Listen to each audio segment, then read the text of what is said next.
Without this story and others like it, I, as an American, would not be here today to share it with you. Let us go back to the year of our Lord, 1622. The Scottish King, James VI, has now also been James I of England for nearly 20 years. There have been amazing years these years, not just for Scotland, but for many countries that have begun to expand their empires. The Spanish and Portuguese have already claimed the whole of South and Central America, but the lands of North America are still free and available to enterprising nations. Within the past 20 years, the French have established or planted colonies at Port Royal and Quebec. The first English settlement has been founded in Virginia, and the Dutch have begun to settle what will one day become New York. Why then should Scotland not follow, especially under the rule of a king who is anxious that his Scottish subjects should keep abreast of other well-governed commonwealths? Last year, Galloway landowner Sir Robert Gordon was granted Cape Breton Island in order to establish the province of New Galloway. At about the same time, Sir William Alexander received funds and a royal charter from the king, granting him territories of New Scotland, or Nova Scotia. He acted right away. A ship, a captain, and a crew were needed, and that involved a contract. On the 9th of April this year, 1622, agreement was made and signed between Thomas Hopkins of Rotherhithe, a sea captain, and 3 men, Sir William Alexander himself, John Mason, Governor of Newfoundland, and Sir Robert McClellan of Bombay, later Lord Kirkcudbright. They commissioned the ship, the Planter, built at Rotherhithe on the Thames. This is the dock where the Mayflower was constructed, the ship which took the Pilgrim Fathers to New England less than 2 years ago. Now the undertaking needs people who are willing to venture from known shores to the unknown New World. Sir William wishes to recruit Scots, and where better to find them than in Kirkcudbright?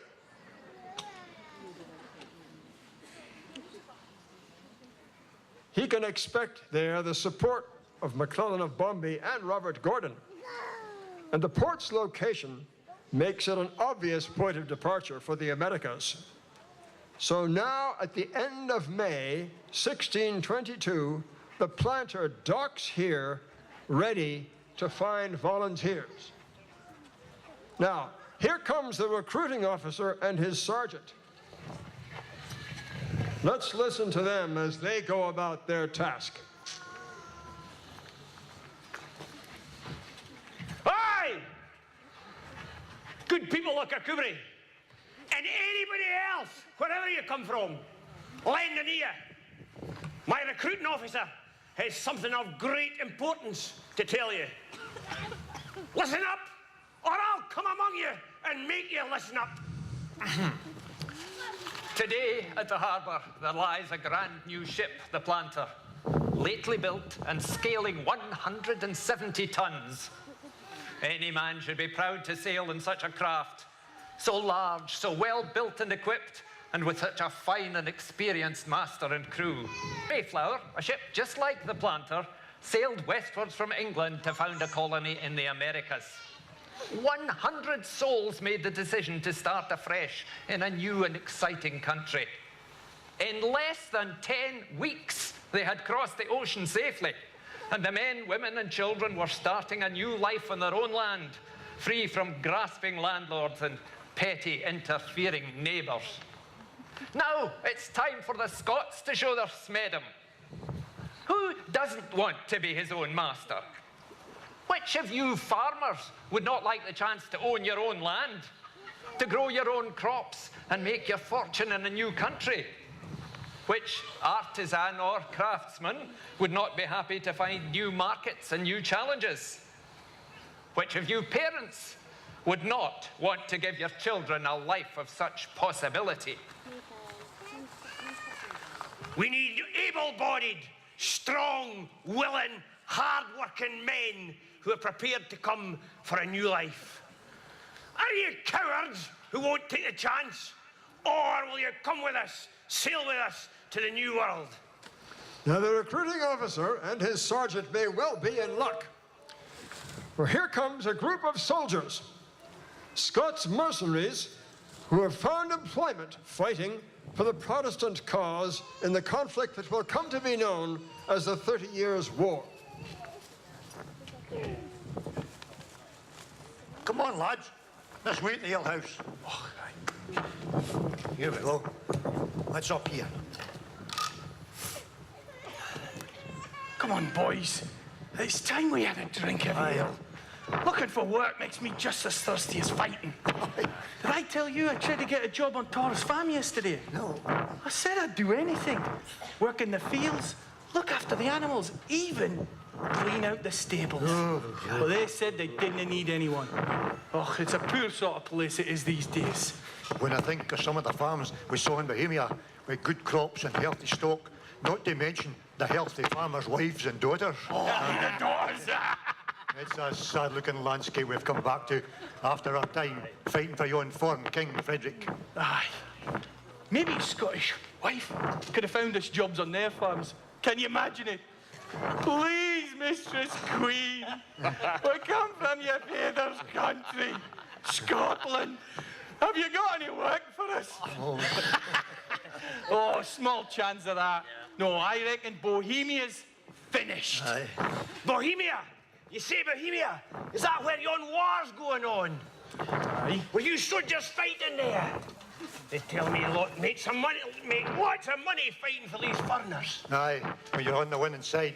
When we routed the Catholics at Pilsen, all the Scottish soldiers there, they didn't stand a chance. Aye. But we couldn't keep winning against such huge armies. And at the Battle of White Mountains, we were outnumbered more than 2 to 1. Aye. Oh, we'd had enough of it by then, so it was time to come home. Aye. But home isn't what it should be, is it? Am I right? You need work, and there isn't any because of the poor harvests. Oh, you must miss the excitement of foreign places. Aye, it's well known that the Scots have a taste for travel and danger and a fighting spirit. Aye, we'll fight for whoever we're wanted and for whoever will pay us. Aye. Oh, there's nothing worse for a man of action than inaction and idleness. So, what do you say to a new challenge?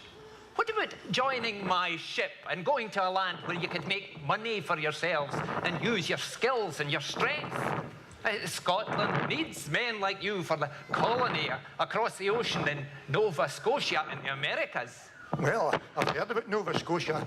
I know it's strange plants and flowers. And there's nothing to keep me here. And we'll know that we don't just fall off the edge of the world, as my father thinks. You're right. There's no work here, and there's no money. Come on, boys. Let's stick together the way we've done the last 4 years. We're not afraid of a No, challenge. that's all. Let's go. Where's the ship you speak of? They're there by the harbour. All right. Come on, I'll sign you on. This way, this way.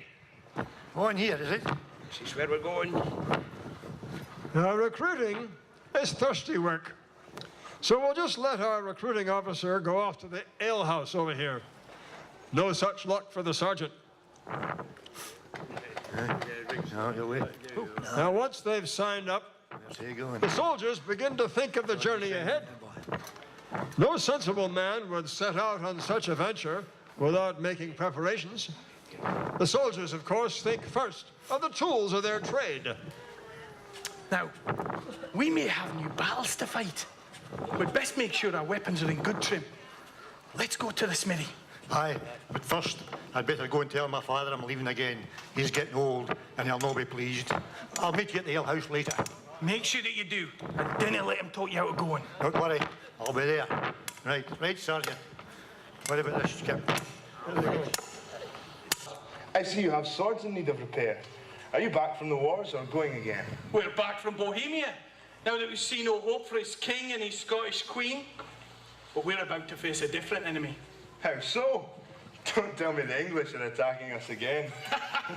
Not that, friend.